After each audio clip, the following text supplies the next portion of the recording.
Hey, what's going on, everyone? It is Tyler Bruner, the creator of Beyond the Broadcast. I'm recording this intro in the future of when I recorded this interview with Cade Nissen.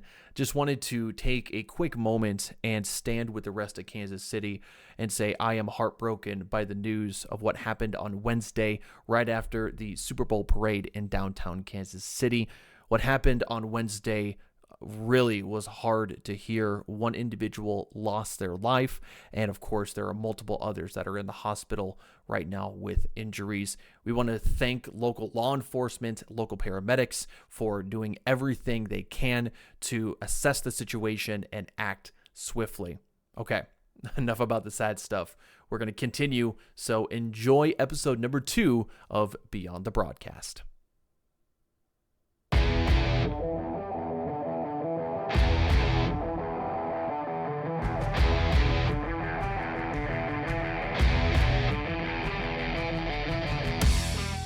Hey, what is up, podcast peeps? My name is Tyler Bruner, and man, it is so great to see you back here once again on episode 2 of Beyond the Broadcast. Hey, just before we get started today, I have one quick favor that I'd like to ask you, and that's to follow us literally everywhere. That's the one way that this show is going to grow. That's how we're going to get more people on the show, and that's how we are going to continue to tell some really awesome stories. So number 1, follow this podcast on your preferred podcast platform. And also, we've got all of our social media finally figured out. It's taken a while to get the usernames that I want. So unfortunately, it's not going to be the same everywhere, but hopefully it won't be too hard to find us on social media. So here's all the handles that we've got on all the platforms on X or Twitter, whatever you want to call it at this point. We are Going Beyond Pod. I thought that was pretty cool. So Going Beyond Pod on Twitter. On Instagram, we are Beyond the Broadcast Podcast, which is always fun to say. On YouTube, we are at the handle Beyond the Broadcast Pod. And on TikTok, we are simply Beyond the Broadcast. Can't wait to see what kind of clips we can get from all these interviews and what stories we're able to tell in short form fashion. And today's guest had so much to talk about. We almost went an entire hour. He's a dear friend of mine. When I started to know what he was doing, he inspired me to really start doing all of this. I mean, content creation, sports highlight clips, you name it. He was a tremendous help, a resource to me, and is one of my close friends, one of my really awesome media friends that I get to call a friend. He has amassed over 700,000 followers on TikTok, over 20 million likes on TikTok as well. He is just doing the dang thing. He really is. He's out doing this crazy thing called life, crazy thing called sports videography, and he is loving every single second of it. And truly, if you have any questions for him, send him a message. This guy is so open to answering questions, and it's not another than Cade Nissen. We both grew up around the same area up in Iowa. We've both gone on to do great things, and he, quite frankly, is doing way cooler things than I am at the current moment. He is capturing some of the best college athletes that Iowa has to offer. He is filming the greatest stars of tomorrow, and he has just so much to say. He's such a wealth of knowledge that I'm so excited to have him here on the show. Let us know that you're listening and go and check out all of his content that he has. He's posting such cool things. Right now, Cade works for IASportz. That's sports with a Z. So check them out everywhere. So IASportz, IAWrestle, IA basketball, IA baseball. They're really just starting to create this awesome conglomerate of brands underneath the IASportz umbrella. If you want to follow Cade personally, he's got 3 preferred platforms he posts on most frequently. He's got Instagram that he says is the one to follow, I should say. The one to follow is Instagram. He is at Nissen17Silk, and that's Nissen 17SILK. On Twitter, he is Silk Prods. That's S1 LK Prods. And then on TikTok, simply Cade Nissen, KaydNissen. Okay, enough from me. let's get to my spectacular guest on today's episode. Ladies and gentlemen, this is Cade Nissen. Cade, what's up, man? How we doing? Oh, just keeping busy. It's a big time of the year in the wrestling world. So just trying to keep up. My first really full go around as full time here at IAWrestle during postseason wrestling. So just having a ton of fun keeping up with everything and pushing some content out that people really enjoy. I'll tell you what, the stuff that I have seen you do so far at IAWrestle has just been nothing short of spectacular, as it was throughout your entire time doing freelance work with the association. But congrats on just nailing this job and just doing a fantastic job, man. Yeah, I honestly I got really lucky right out of college. I feel like a lot of people in this creative industry can really struggle to find a spot where it feels right, especially in the professional world. It's tough to make it in. I just got really lucky. Des Moines, a perfect spot right in between Iowa City and Carroll, where I tend to have a lot of family and friends. Des Moines is big enough to keep me entertained and small enough where I don't feel like I'm overwhelmed. And obviously the job itself, I get to cover, the best of the best in the state of Iowa, whether that's high school and even college. We're kind of taking that step up in college athletics, especially in wrestling. And ideally, I'd like to do more in football and baseball as we kind of grow those platforms too. So really just a win-win all around for me. I got really lucky.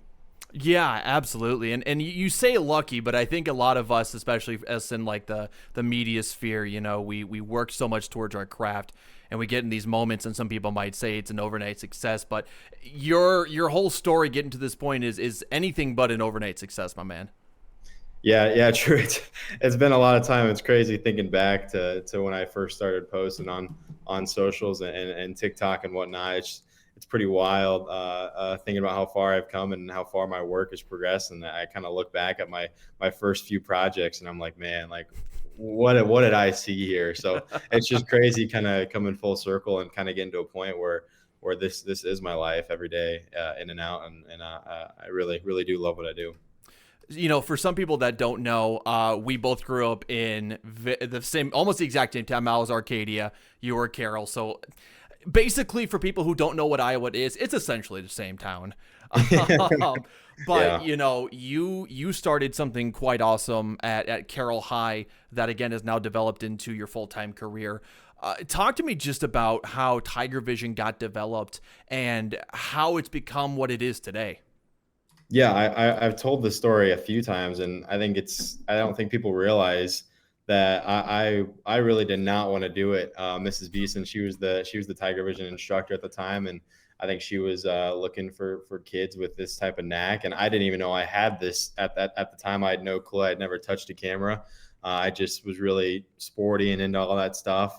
And so she emailed me about going out for Tiger Vision. I was like, nah, my semester's full. I don't really want to deal with trying to add it. And she was emailing me again. And she's like, no, like you're going to do this. And so I'm glad she got on me about it, because it ended up being a decision that probably changed everything. If I wouldn't have gone out for Tiger Vision, I would have never gotten the hands-on access. And that's what Tiger Vision just does an incredible job at. And I know other schools kind of have adapted and are starting to develop these types of classes and whatnot. But I truly believe that Mrs. Beeson and Carroll High and Tiger Vision might have been the first one in the entire state of Iowa to really give students full creative control in terms of video, graphics. I mean, we had people covering art stuff too. So it wasn't just sports. And the trust that Carroll High had for kids like me and other guys like Devin Bach, Jace Pettit, some buddies that were in the class at the time, Nate Hoffman. There's so many of them. The trust that they had with this really expensive equipment, and they kind of told us, hey, this is your creative thing, you go do it. So that's what Tiger Vision is just so incredible at. And I know Kelly Schultz is running Tiger Vision right now, doing a great job. I still keep up with them. I'd love to go and talk to them, because it's an incredible opportunity. And at the time, I don't think I realized how amazing it was. And looking back, I now see that it is truly incredible. So for some people that didn't know, what kind of period was this? Was this 2014, 2015? What year was this? Oh, geez. I think I started Tiger Vision my junior year of high school, and I graduated in 19. So it was probably 2017, 2018. So I was pretty old in high school, or I was an upperclassman when I really started to get into Tiger Vision. So that's when it started. But Tiger Vision, I think, had been around a few years before then too. So I wasn't the first class to do it. Sure, but it's so incredibly awesome to see what it has become and the quality in which students are able to really do those things, and in large part to you and everyone involved in that kind of initial class of Tiger Vision people. It's really kind of become, like you said, cutting edge, and something that I think will really open the eyes to a lot of people to say, Iowa, they can look at, Des Moines is growing, but this can become an actual career choice that kids can actually follow.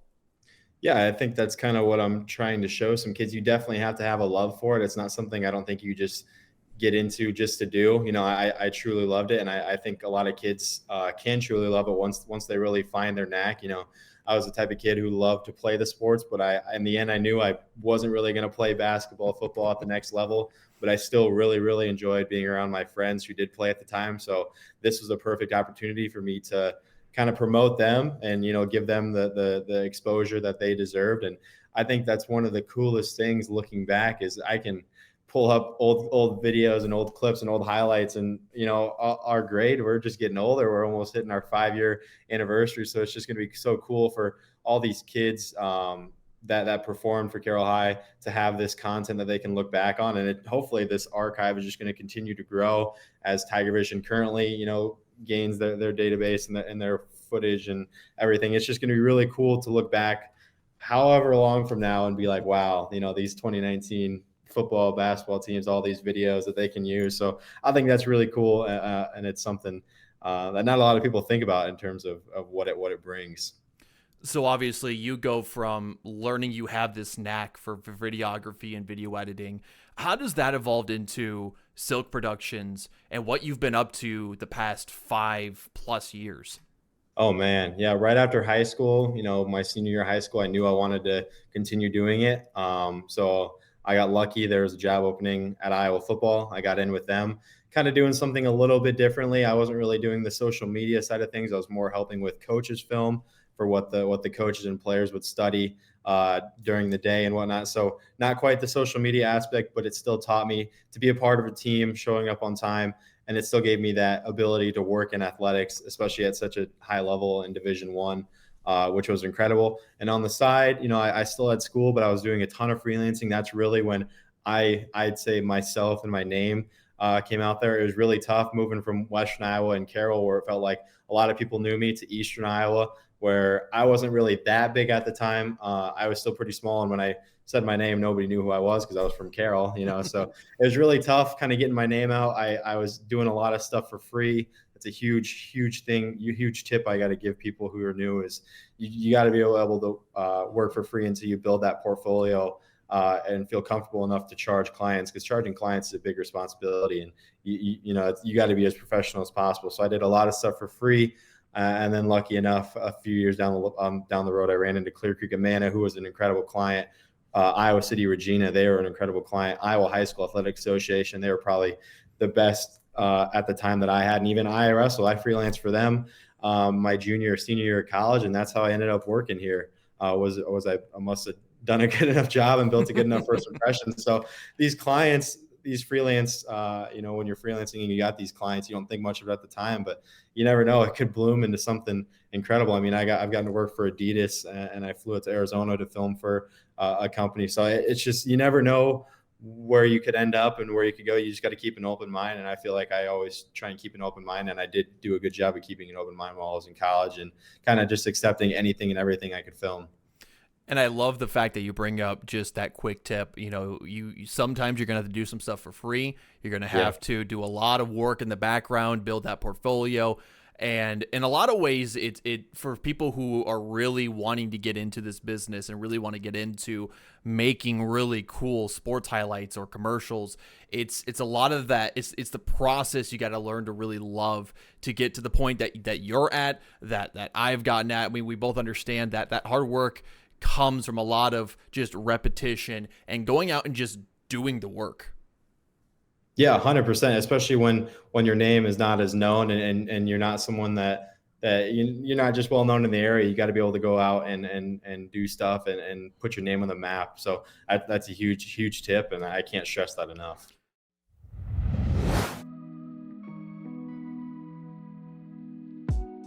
Hey, what's going on, podcast peeps? It is Tyler Bruner, the host and creator of Beyond the Broadcast, and I am beyond happy that you are enjoying today's episode. And if you are, and if you want to see more of Beyond the Broadcast, of course, the easiest way to support us is by following us on your preferred podcast platform and following us on all of our social channels. You can find those in the description of today's episode.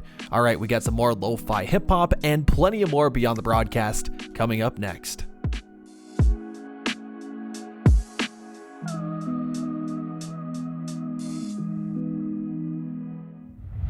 Let's talk about your ventures into the Iowa High School Athletic Association, because that, I think, was a huge breakthrough for you, because I knew I've seen your stuff up until that point, and when you really started to work with the IHSAA, that really got you in front of a massive crowd. So talk to me just about that opportunity and how you even got to that point. Oh my gosh. If I'm being honest, I don't really know how exactly. Chris Cuellar is a really good friend. He's a great connection. I don't know his official title at the IHSAA, but he handles something with social media and communications. And I think from my time at Carroll, I had emailed him a few times about state events and certain protocol and making sure I didn't break any rules because I had no clue. So I think I kind of just got in his head at the time. I don't know. And he probably followed me on social media and saw my stuff. And then the big thing was when state baseball announced it was going to Carroll, and he sent me an email or like a Twitter DM. I don't really remember, but he's like, would you be down to do this type of thing? Because he had been wanting to bring this kind of video edge to IHSA that hadn't been done before.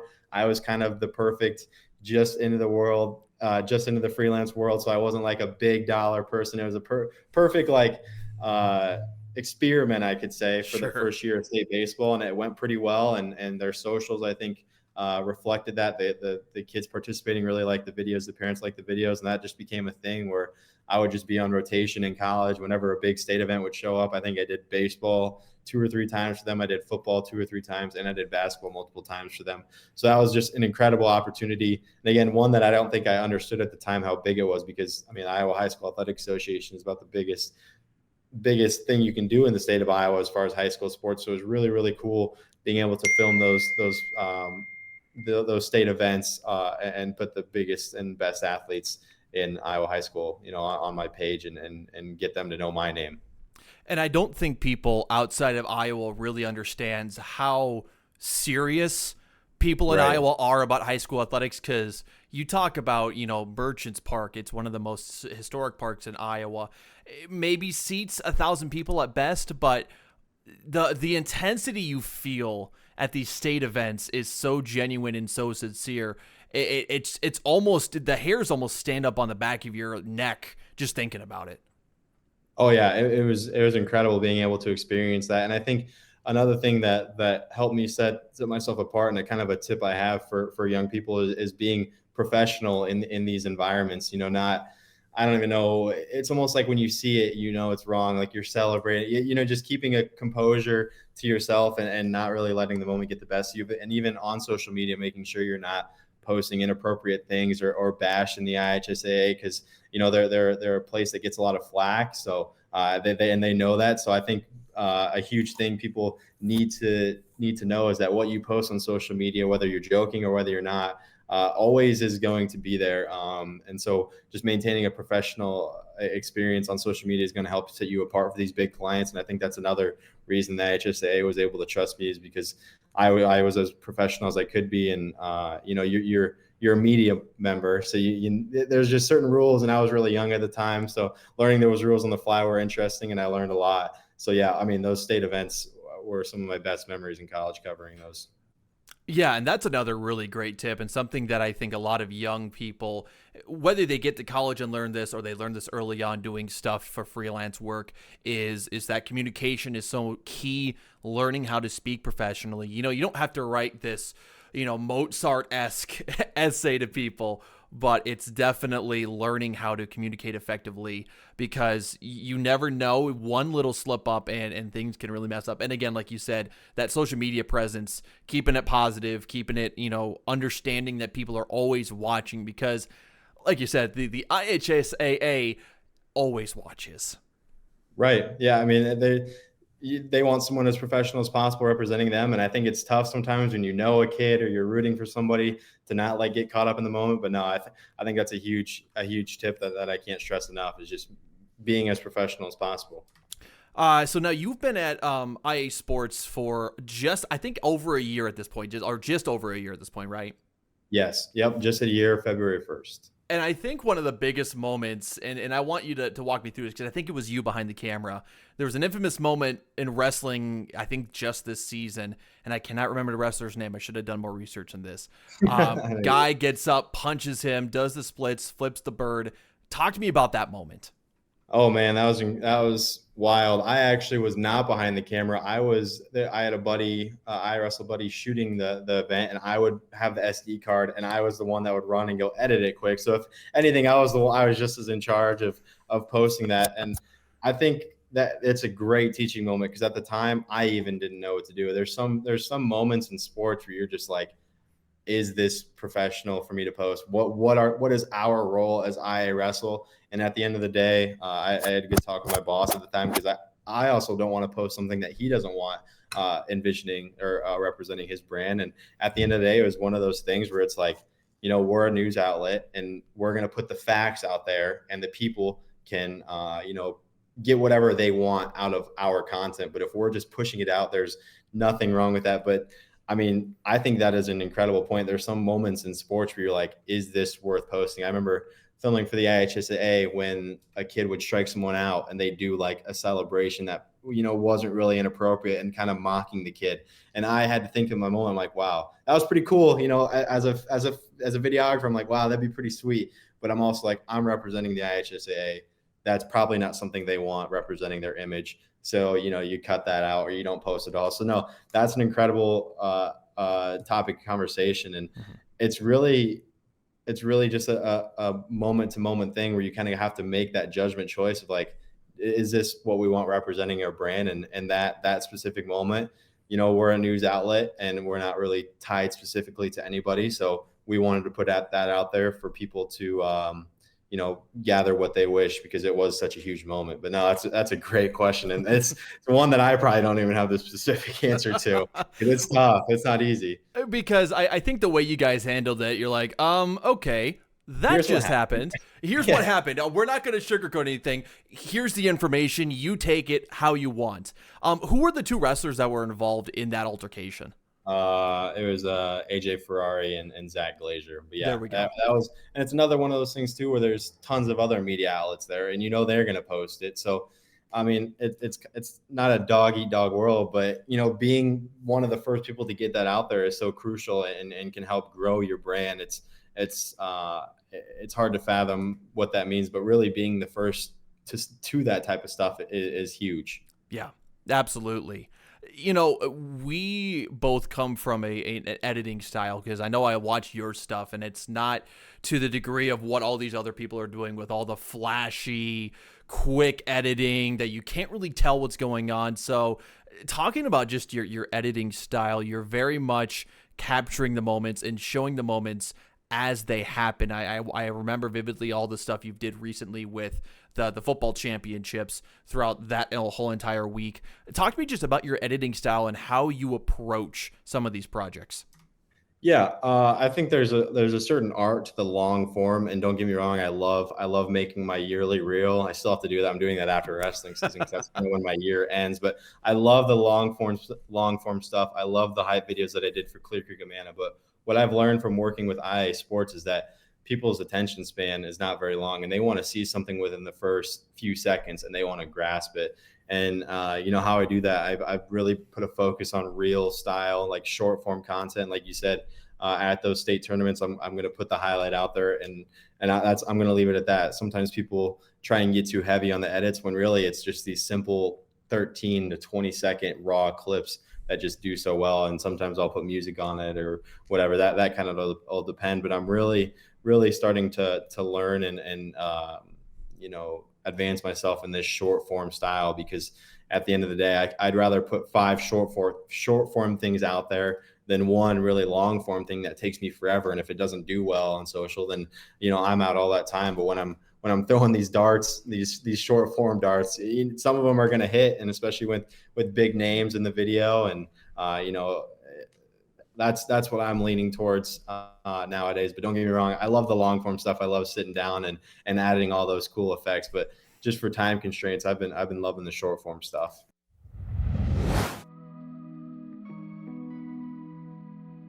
Hey, what's going on, podcast peeps? It is Tyler Bruner back hanging out with you once again. We've got another break here on the podcast, so make sure you get on up, you stretch your legs, get some of your favorite drinks, your favorite snacks, because we got plenty more Beyond the Broadcast coming up next. If you are enjoying this show, just make sure you follow us on your preferred podcast platform, because that's how we're going to grow the show. That's how we're going to get more guests, and it's just going to be a lot more awesome for many more episodes to come.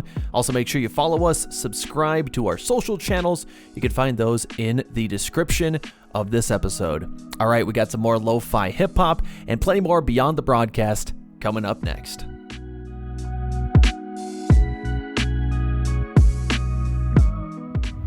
And I do want to get your thoughts on this, because I had talked with Jeff Blankman recently. We both know him. He really brought up an interesting topic of sports nowadays and how kids/young adults really approach this, in that they're always looking for those highlight moments. They want to see the big plays, and it comes back maybe on the court for some of the younger kids, and that's all they want to do is these big moments. How do you feel highlight clips and what you're doing right now affects the way that athletes look at their own performances on the field? Yeah, that's a really good point. Man, I mean, the highlights are also what I'm looking for, because I'm looking for that short form stuff. I try and not parade the huge celebrations and the mocking and whatnot. But at the end of the day, that's what I'm looking for, is that stuff that's going to catch people's eye, whether it's in my video or even if it's in the graphics. We tend at IASportz and IAWrestle, you've seen our stuff, to use a powerful picture with big text and simple text, and not flooding the page with words. So I guess the one thing I'd say is just everything nowadays is we're trying to make it as simple as possible for our viewers to gather our content. And I mean, I guess I'm looking for the highlight just like everybody else is. So that's a really tough question. I'm not sure, but that's what I'm looking for. Yeah, I mean, that's the whole reason why you're in this business, is for those big moments and those big emotions and big reactions. So it's such an interesting thing, right? And it's so interesting to see, because I think we grew up in this era where we're watching Lamar Jackson in high school cut off a guy, and we wanted to do that. And now that we're in it, it's like some people are putting this blame on highlight films, and some people think it's bogging down the game, and it's just interesting to see. Yeah, I try and just put what I see on the screen. I try and not edit it and ramp it to look like something it's not. I try and like you said, put what we see on the screen, and again, let people go at it or comment about it as they wish. Talking about just you have been through so many events, so many people and athletes you've had the opportunity to film and to see. What are some moments or some projects that you're most proud of and that you really reflect on and really get excited about? I've had the ability to shoot. Ben Keeter made his Carver Hawkeye debut just a few weeks ago, and I remember in the tunnel I was super nervous filming that, because I knew it was such a big moment and something that was going to do really well on socials. And it's when you're there for a reason, you want to be able to capture it. And that was one of those reasons I was there that night, was to capture Ben Keeter's debut. So I was super nervous in the tunnel. Luckily I got the shot. My camera battery didn't die. I always get worried about that. Some other big moments, just being able to go down to San Antonio and film with Adidas at the All-American Bowl was super, super cool, and something I'll remember forever. I also was able to go down to Arizona during my college years and film for a 7-on-7 team that Xavier Nwampa ended up playing for. I'm not really sure what the connection was or how he ended up playing for that 7-on-7 team, but it was super cool meeting him as two guys from Iowa that just ended up in Arizona for a weekend. And then one moment that comes to mind from last year is Benicio's home run at the state baseball tournament in Carroll. It's cool when those kids that personally those kids who kind of appreciate what you do something incredible on the field, and you're able to kind of give them that cool moment that they're never going to forget. And I'm sure he won't ever forget that. So those are some big ones. I'm sure there's plenty more that just aren't coming up right now, but NCAA, the nationals are always fun, and it's just cool to witness history like happen right in front of your eyes on such a big sport. And I know the role that you play here is obviously creating content for IASportz, but how do your clips give exposure to kids who maybe never had it? Because in Iowa, I mean, you have Tiger Vision that's really leading the way in a lot of aspects in high schools, but how do you feel that your clips are giving these students the exposure that they would have never had before? Yeah, that's an incredible point, and something I don't even think I even fathom anymore, just because I've been doing this for so long. But we'll get kids like DMing us like, "Hey, thanks for the YouTube video or the reel. We really appreciate it." We always try and collaborate with the kids so that they can put that on their page. Like anytime something happens at the Dome, whoever scores the touchdown, I'm going to be inviting them to collab so they can have it on their page. And I don't know, it's such a tough question because this is like year 4 or 5 of me doing this, but it's still really, really cool knowing that these kids are going to pull up a clip that I shot however many years from now and show their kids or their family, like, "Hey, I scored a touchdown at the Dome. Look at this." It's cool thinking like my stuff that I do really doesn't have a lifespan, and it's going to last forever, because years from now, when blah, blah, blah makes the state tournament again, they're going to look back at something I shot or something our photographer shot and like, "Hey, they captured this moment." I think that's really, really cool from now that we've got this archive that's just hopefully going to last forever. You go back to talking about just all these places that you've been. This is the one that's going to be kind of cool because you talk about being nervous with Ben Keeter and his debut at Carver Hawkeye. I want to ask you personally, what place have you filmed or do you still film at that really electrifies you? Is it Carver Hawkeye? Is it Kinnick Stadium, the Unidome? What are some of these places that really get you amped up to do your job? Yeah, I'll say state baseball is like one of my personal favorites I look forward to. But as far as the electricity and like the goosebumps I get, the state finals at the wrestling is just something. It's just the idea of winning an individual state title is something in my head that's got to be so cool, and that it just gets packed in there, and those kids are treated like rock stars, and rightfully so for that final session. So that's super incredible. Kinnick, we're hoping to get credentialed there, so I'm hoping to experience some cool moments there. I've personally experienced some incredible moments just as a student video worker. I think I've seen 14 different Big Ten stadiums, and I had a ton of fun. The team was super successful while I was there, which made it even more fun. The Holiday Bowl against USC my freshman year is like something I still remember like every day, and that was one of the coolest things I've seen. But yeah, I think if I'm comparing all the state championships, I think the wrestling one's my favorite. Obviously, being working for IAWrestle, I've learned to love high school wrestling a lot more than I did before. I really didn't think much of it before, but now that I'm covering it full time, it's really cool seeing these kids' stories really come to fruition. And just these kids are rock stars, and they go on to do incredible things. And again, we're going to have captured them in high school and be able to show everybody years from now, like, "Hey, here's blah, blah, blah, and the 2023 state title." That's just cool to me. I felt like your boss was right behind the camera when you had said that, I have to say this, right? I love baseball, and I always love the art of filming baseball, but nothing gives me goosebumps like those finals do for wrestling.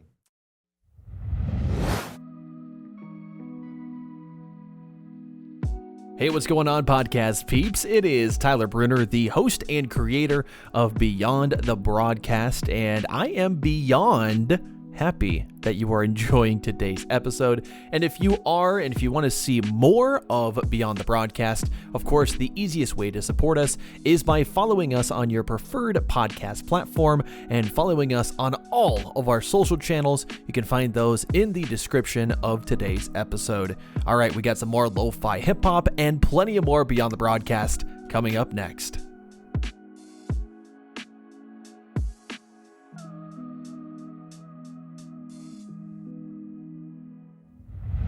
we're in the we've been in the mood the entire time of giving out some advice, and you've had the privilege of not just being a football videographer or a baseball or a wrestling. You really have encapsulated almost every single sport that you really can. What are some ways that people can look at filming a game differently? Because I think for some people it's very much cut and dry. Go here, get this action, go this. Do you move around? Do you go to different spots? Do you get different angles? How do you kind of approach a game day, a match day? And do you have like a shot list? What's sort of your to-dos during each filming that you do? Yeah, that's a great question. I think it really depends on each sport, if I'm being honest. But before I show up, I do have an idea. Usually when I'm going to an event, it's because it's the best of the best. It's the nice thing. We're for IASportz. We're not covering anybody specific. We're covering the entire state of Iowa. So I'm in charge of covering everybody. So we're trying to get the stars. So I always know when I'm going to a football game or a wrestling meet, I'm like, hey, this guy is ranked number 1 at his weight class. I need to get him. So I always make sure I have specific guys I know I need to get because they do well on socials or they're a number 1 ranked guy or whatever. So I always have that in mind. I always try to get pregame stuff and stuff at the arena just in case. I don't do too much long form stuff, but just in case I do, I always have it. Again, the wrestling's super easy because they're right in front of you. Football, you have to move back and forth more because the offenses are changing. But if I'm filming for one team, then I'm going to film it differently. So that's a good question. Baseball is my favorite for that exact reason because the game moves really slow, which some people hate, but I love because then I can hop around and I can get so many different angles. And high school baseball stadiums are usually pretty lenient on where I can go compared to football where it's kind of cut and dry. So baseball, I find myself getting a lot more creative in terms of shots. So that's a great question. It's a super loaded question because there's so much you can do with everything. But I always tell people not to be afraid to ask me questions. And I always try and be so open when people Instagram DM me. I usually still get a few during the week, like, hey, what camera do you use? What blah, blah, blah do you use? When I was like in my heyday on TikTok in college, I would get so many DMs and stuff on Instagram and TikTok. I didn't even know what to respond with, but I always try and keep an open mind because I remember I was that kid who really didn't know what to do. And those few people who did respond to me when I would DM them questions when I didn't know were huge help. So I always try and keep an open mind in terms of that. Just to be fully transparent with everyone on my podcast, that was me at one point. I reached out to Cade because I wanted to know what camera he had, and he got me hooked on the Lumix. So whatever position you are in, always use your resources. But that does ask me the question, what camera body are you rocking? Because I've seen you primarily use the Lumix before with another lens, but what kind of gear you're rocking right now? Yeah, I meant to make a reel about it and post it on my personal page because I seriously feel like I have like a combination that no one else in the world has. Like my setup is so weird.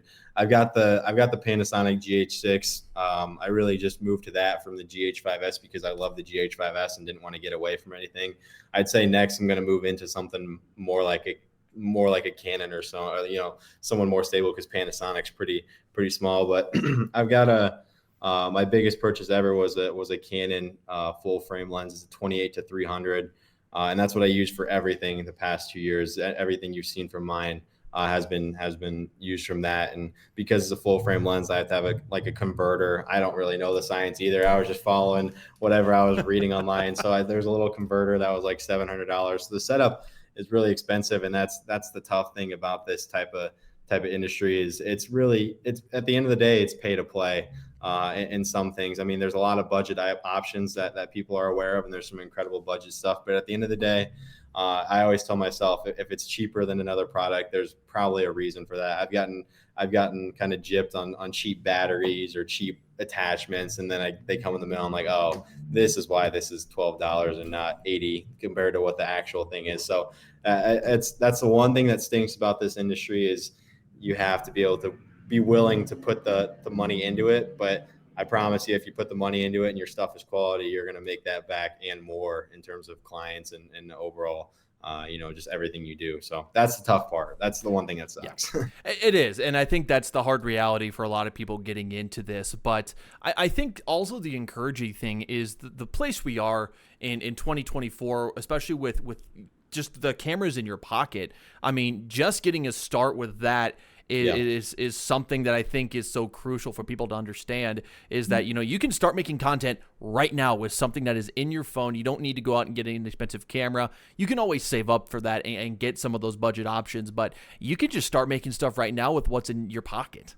Yeah, I think that's a great test to see if you really like this. If you film some stuff on your phone or a cheap camera your parents have or grandparents or that you found, and you don't like it, then hey, I shouldn't invest this much money into a real camera. But if you do that and you truly love doing it with something like your phone, then that's kind of when hey, like it's worth it to put this money into it, because again, it in the end of the day, if you hustle and you do, if you put together quality stuff, people are going to find you and people are going to want you to film their stuff.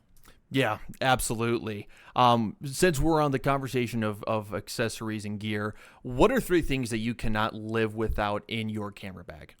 It's a really, really good question. I've been loving this phone mount I got that like kind of attaches to the top of my camera, so I can kind of set it there and get some behind the scenes stuff. I've really, ever since I've started posting on my own personal Instagram page, I'm always needing B-roll of myself or B-roll of my camera. So it's nice to have that. My wireless mics are always huge because we tend to do a lot of that in the off season or during the meets. I was lucky enough in college that Rode sent me some stuff, and that was a part of it. So I've used those just about every single day. Another thing, oh gosh, I feel like I just use, I love my bag. I got a new camera bag. I couldn't go without. It's all organized how I like it. It may look like a mess to some people, but I promise I know where everything is, and that's what's important. So those are the 3 things I'd say. Oh, geez. I was trying to have snacks. I don't know. I'm ready for long days, caffeine. You always need caffeine. I was going to say, have you gotten to the point where you get done with a week's worth of stuff and you're just emptying out wrappers from your bag? Yeah. Oh yeah. Yeah. High chews. I tend to get on the high chew. High chews. I love high chews. Oh yeah. Man, you chose the best fruit chew, man. I love Starburst, but there's something about high chews that are just goated, man. Yeah, we got 4 days of state wrestling next week. I'm gonna be sneaking in high chew like crazy into wells. Hopefully they don't catch me. That stink. What's the favorite flavor of high chew? Oh gee, I don't even care. I'll just take whatever. Just the originals. They're getting too cute with the tropical flavor. They're getting too cute with it. Give me the originals. Yeah. They gotta be what is it? Major League Chew. They just gotta stick to the original bubblegum flavor. Yeah, keep it simple. Yeah. You've also really have done a nice job, I think, especially on your personal page, having a variety of content. It's not just highlight clips, but you've also done really awesome work with some of the kids and young adults that you've been able to work with. So how did that progress go into just your style of doing different content and branching out, and why is that so important? Yeah, I think it's important to have an open mind and I mean, that can go so many different ways. As far as posting on my own page, I think that's something I need to do even more to help grow my name, because I work with a company with IAWrestle that has 110,000 followers by now. I should be collabing with them more to help grow my name. That's something I've got kind of on my bucket list this year that I want to do more of. But yeah, just being able to be diverse in what you shoot and really never say no.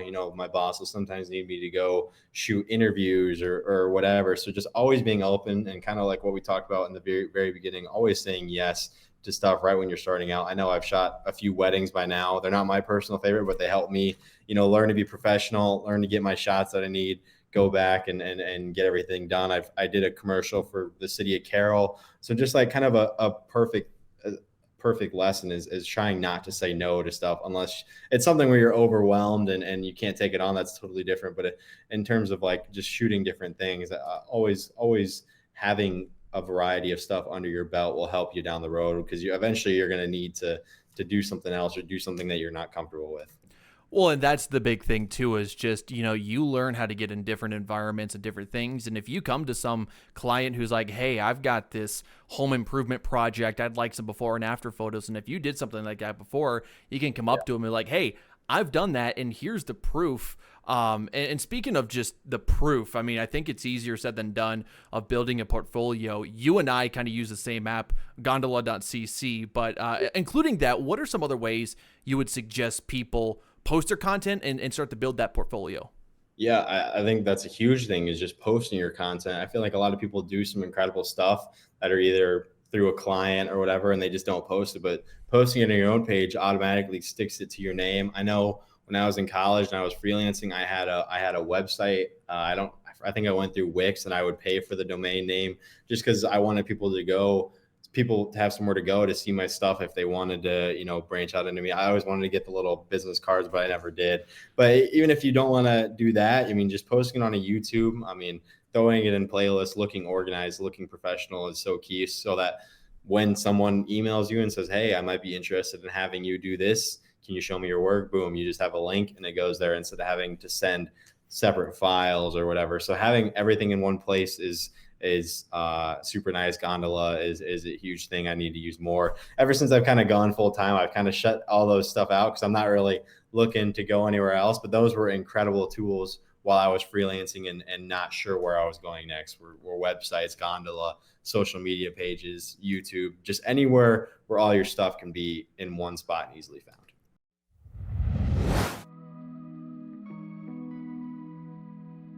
Hey, what's going on, podcast peeps? It is Tyler Bruner back hanging out with you once again. We've got another break here on the podcast, so make sure you get on up, you stretch your legs, get some of your favorite drinks, your favorite snacks, because we got plenty more beyond the broadcast coming up next. If you are enjoying this show, just make sure you follow us on your preferred podcast platform, because that's how we're going to grow the show. That's how we're going to get more guests, and it's just going to be a lot more awesome for many more episodes to come.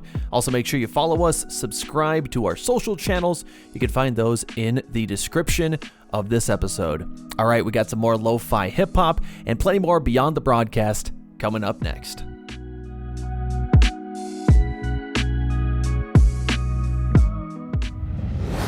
You talk about your following right now on TikTok. I pulled up your stats. 408.1K followers, 29.3 million video likes. That is just incredible at its own. Like, do you remember kind of the moment? And it couldn't be, I know you probably can't think to the exact video, but what was the one moment where this all started to kind of change and you really started to get that recognition on TikTok? Yeah, I do remember the exact video. Actually, that's just one thing that'll never go away from me. It was like right when I first started freelancing. Kemper volleyball had just made the state title, and a few parents reached out to me to go film them. I did. I posted a video once I got back to my dorm. TikTok was pretty brand new. I was like one of my first videos I posted. Went to bed, woke up, and it had like 7 million views, just something crazy. And I was like, wow, okay, this is kind of cool. And I wasn't making any money at the time, but I was like, if people like my stuff, I'm going to keep posting it. And once I got in with Clear Creek Amana football, they were incredible in helping me grow. I cannot understate that enough, because I had 4 or 5 high schools just blatantly say no to me, which I totally get. But Clear Creek Amana over in Eastern Iowa were great hosts and allowed me to do just about anything I want. And that's really when I took off to the next level and I was hustling. I was posting 3 times a day. I had scheduled out weeks in advance. I was miking kids up at practice. I was doing a ton of stuff, and we kind of went viral, and we got that many followers. And people, I'm sure they got a little more hate than they'd like from my videos, which is just the sad world of where we live. But at the end of the day, I think they're going to look back and see how cool it was that X video got how many likes, and this guy went viral. I remember I screenshotted like all of the football players' Instagrams before I post them all on TikTok just to see where I grew. And one kid went from like 900 Instagram followers, and by the time I was done, he was at like 12K. So he was borderline an influencer himself. He's past me in all followers. So it's pretty cool to see that kind of growth and those kids and be able to help those kids. And I'm not sure what help it's helping them now, but it's just cool to kind of see the growth you can really have when you really put your mind to something. We got 2 more things that we're going to talk about real quick. Obviously we're on the fast track right now. State basketball is coming up here soon. We've got state wrestling that's coming up. Give me your predictions for state champions for basketball and maybe some wrestlers to watch out for coming up in the state wrestling tournament. Oh, geez. If I'm being honest, I have not watched any high school basketball. We have IAWrestle. It's ran by a volunteer, so I know zero about that. But I think I'm going to actually get in to shoot and kind of help grow IAWrestle for that state week. So I'm super excited. State basketball is always fun because you kind of got that one versus another type of thing in the crowd. And that's what's so different from wrestling is each session you got how many different cities and towns all kind of conjoined into one fan base in the fans in the stands. So I think it's really cool seeing the differences. Oh geez. I think for any wrestling nerds out there, I'm really looking forward to the 3A 120-pound bracket. We got 3 kids that I'm huge fans of, and Ayala and Carter Pearson and Jake Knight. That's the first one that comes to mind. I mean, Drayshawn Ross is just a ton of fun to watch. There's future stars out there. Some kids are going to go on to the next level and be dominant. And so capturing them right now is super cool for me while they're still in high school. So I don't know. I wish I could give you a high school basketball prediction. I got nothing. I'm being honest. I have not been following it at all. That is completely all right. Usually I'm really into high school basketball, but wrestling is just crazy. I'm learning. So Yeah.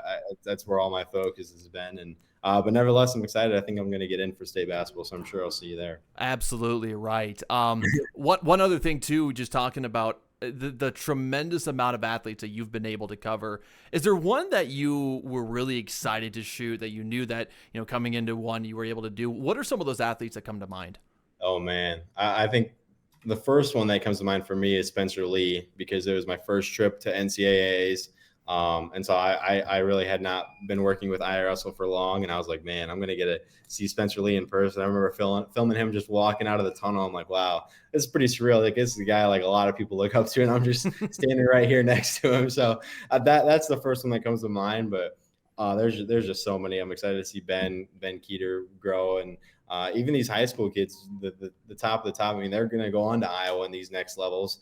Trying to think of some football guys I filmed that I really enjoyed. Reese Vanderzee, a bunch of the Iowa commits, even the Iowa State commits. I had a ton of fun filming. So it's just really cool seeing them go from that level to the next one. And they're going to know that, they're going to have that connection to me in some way because I filmed them when they were in high school. So I think that's always cool to have under my belt. And so I'm always excited to see everyone kind of grow and move on to wherever they move on to next. Joey Oki, there's another one. There we go. He's a pitcher, Ankeny Centennial. I'm super excited to film him and see where he goes. Absolutely. Cade, man, it has been an absolute honor. And before we ask you this last question, where can people find you on socials? Yeah, Instagram is probably the most used one. It's Nissen17 Silk on there. Twitter, I'm like Silk Prods, but I think if you just search my name, you'll find me. And IAWrestle. I mean, if you're not following them, go ahead and follow them. I mean, we are the #1 high school sports or high school wrestling coverage in the state of Iowa. We're just starting IA baseball on socials. We just started IA football. So hopefully in how many years those are up to levels where everyone knows them.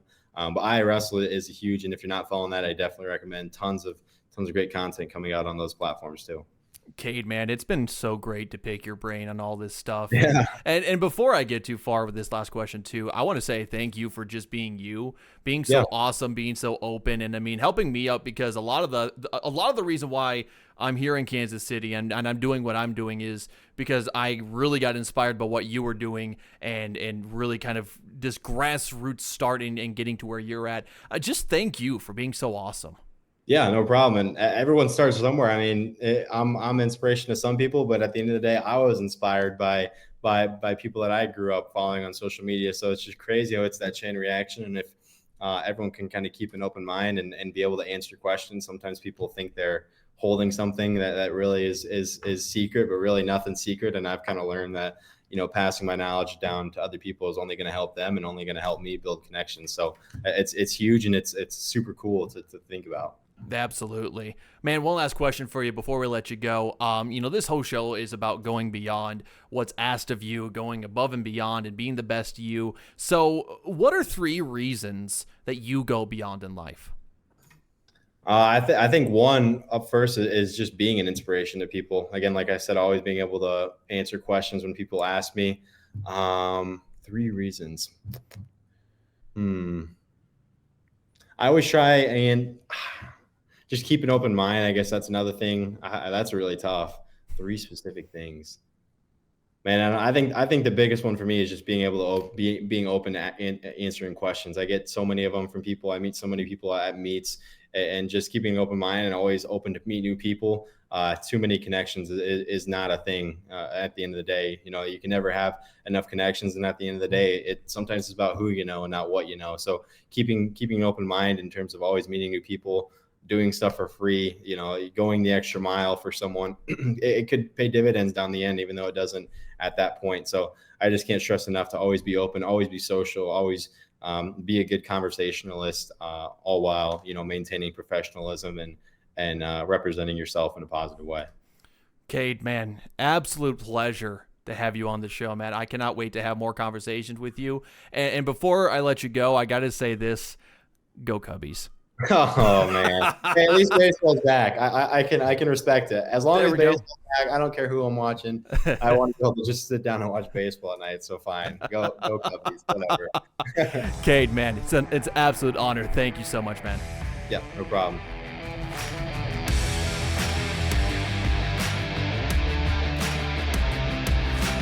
Man, what an awesome guy that Cade is. I knew him for so many years, and we would knock into each other every once in a while at state events, but to really hear his story and how he got into sports videography and just the passion that this guy has, man, it really gets me excited to do a whole lot more for you guys here on Beyond the Broadcast. I am so excited for all of you to maybe get some inspiration from this, because in this weird world of social media, it's easy to look at someone else's content and think, man, I'm not at that point yet. And I'm sad that I'm not at that point yet. Or I'm not at this point when I thought I was.